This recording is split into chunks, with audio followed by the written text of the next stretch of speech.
මේ ඉන්නේ චාමර. මෙයා නිතරම වගේ පීඩනයකින් ඉන්නේ. චාමර හිතාගෙන හිටියේ විභාග, ඩෙඩ්ලයින්, පාඩම් කිරීම, වැඩට යාම, දවස අවසානයේදී සද්දෙන් සුසුම් හැලෙනකොට කතා කරන සාමාන්‍ය දේවල් වලින් පීඩනය එනවා කියලා. තවත් ලස්සන දවසක චාමර උදේම ඇහැරුණේ මහන්සියෙන්. ඒක කෝප්පි එකකින් විසඳගන්න පුරා මහන්සියක් නෙවෙයි. ඊට වඩා ගැඹුරු එකක්. හරියට කියනවා නම් මුළු දවසේම තනියෙන් ඉන්න කැමති වගේ. කොහොම වුණත් චාමර වැඩට යන්න ලෑස්ති වුණා. වෙනදා වගේම අදත් කලින් පුරුදුමයි. ඒ කියන්නේ වෙනදා යන එකම පාර, එකම බස් නැවතුම. එකිනෙකා දිහා බලාගෙන ඉන්නේ නෑ වගේ ඉන්න එකම මිනිස්සු. චාමර හැමදාම වගේ බෑක්පැක් එක අරගෙන ගියා.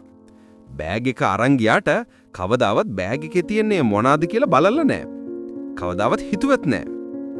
චාමර හැමදාම හිතුවේ පොඩි පොඩි දේවල්. රිප්ලයි කරන්න ඕන මැසේජ්, දීපු පොරොන්දු, තාම නොකරපු වැඩ. දවසක් චාමර ඒ විදිහගෙන යනකොට ඔහුගේ උරහිසේ හිරිවැටුණු වේදනාවක් දැනුණා. ඔහු බෑග් එකේ පටිය මාරු කළා.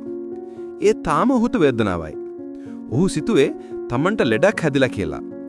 අමාරුවෙන් චාමර ඔහු වැඩ කරන තැනට ආවා. වැඩ පොළට ගිහින් ඔහු බෑග් එක බිම තබුවා. එකපාරටම ඩඩස් ගහුණු සද්දයක් එවුණා. මොකකින් ආපු සද්දයක්ද කියලා බලද්දී ඔහුට දැනුණා තමන්ගේ බෑග් එකකින් ආවේ කියලා. ඒ සද්ද නිසා ඔහුට අවුල් ගියා. බෑග් එකේ ඇතුලේ මොනවාද තියෙන්නේ කියලා බලන්න බෑග් එක ඇරියා. අන්තිමට බැලුවේ කවදද කියලා මතක තිබුණේ නැහැ. බෑග් එකේ තිබුණ දේවල් දැකලා ඔහු පුදුම වුණා.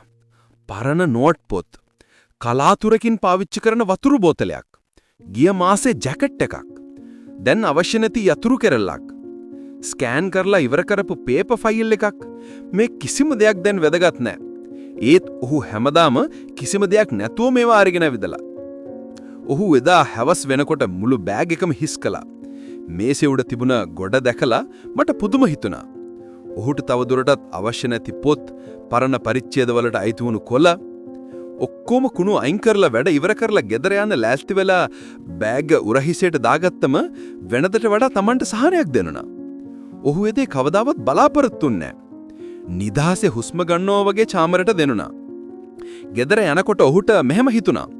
අපිව මහන්සි කරවන්නේ හැමවෙලේම දරුණු හෝ කනගාටුදායක දේවල් වුණත් සමහර වෙලාවට ඒක පොඩි දෙයක් වෙන්නත් පුළුවන්. හුරුපුරුදු දෙයක් වෙන්නත් පුළුවන්.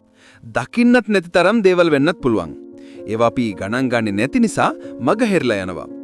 කොහොම වුණත් නූලෙන් නූල ඒ දේවල් එකතු වෙලා දවසක අපිටම කරදරයක් වෙනවා. චාමර දැන් වෙනස්. බෑග් එක දැන් නිතර චෙක් කරනවා. ඔහුගේ කරදර, පුරුදු, පරණ කතා වර්ග අමතක කරලා දානවා. ඔහුට තවදුරටත් වැඩක් නැති ඒවා අතහැරලා දානවා. අපිට අවශ්‍ය නැති දේවල් අරගෙන යන්න එක නැවතුවම ජීවිතේ කොයිතරම් සැහැල්ලු වේද කියලා හිතනක පුදුමයි.